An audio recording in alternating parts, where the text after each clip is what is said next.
So, ayan guys, tapos na ako naglinis.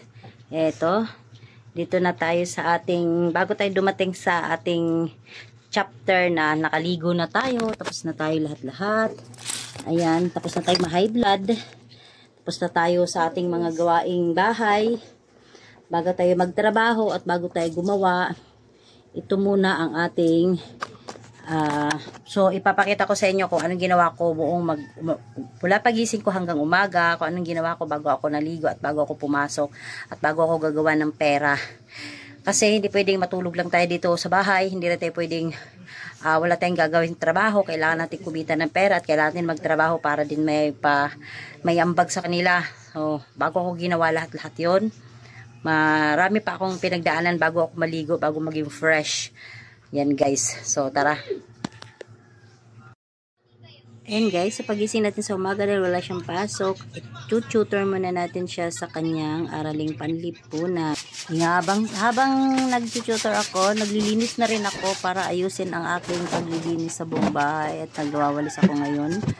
3-in-1 ito dahil maglalaba tayo, magwawalis at saka maghuhugas ng pinggan. Ang aga-aga kailangan nating matapos to bago tayo pumasok sa trabaho, bago tayo maghanap ng ating pera. Ayan, paspas ko na lang yung paghugas, password ko na lang para malinis dahil sobrang haba nito pag nisisa ko pa. Ayan mga bebe,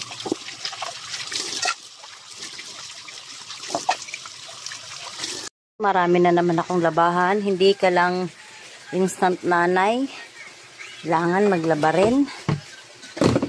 rin tayo. Ayan,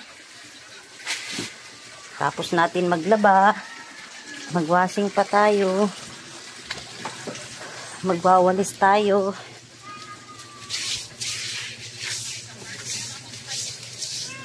Dami nating ginagawa. Isa mo na. Tulog pa yung sus ko. Tulog pa yung mga prinsipe ko. Te, kunin mo nga yung ano. Kunin mo yung damit. Dad, umalis ka dyan.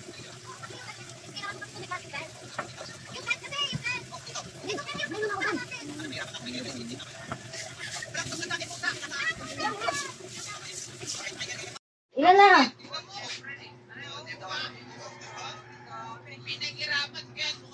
Marami pa?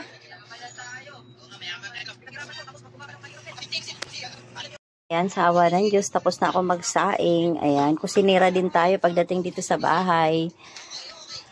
Tutupi muna tayo. At ang dami nating kalat. Princess, sinaan mo yan? Princess! Instant tayo dito. Ang dami kong gawain araw-araw. Princess!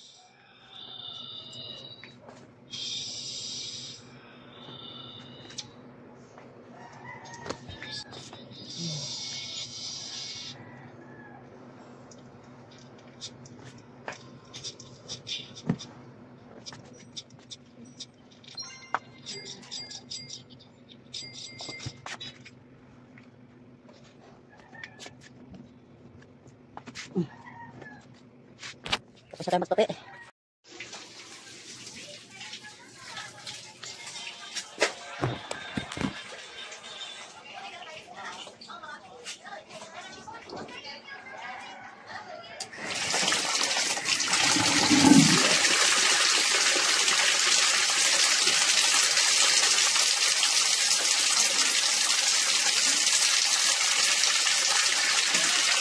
Tapusin mo na yan!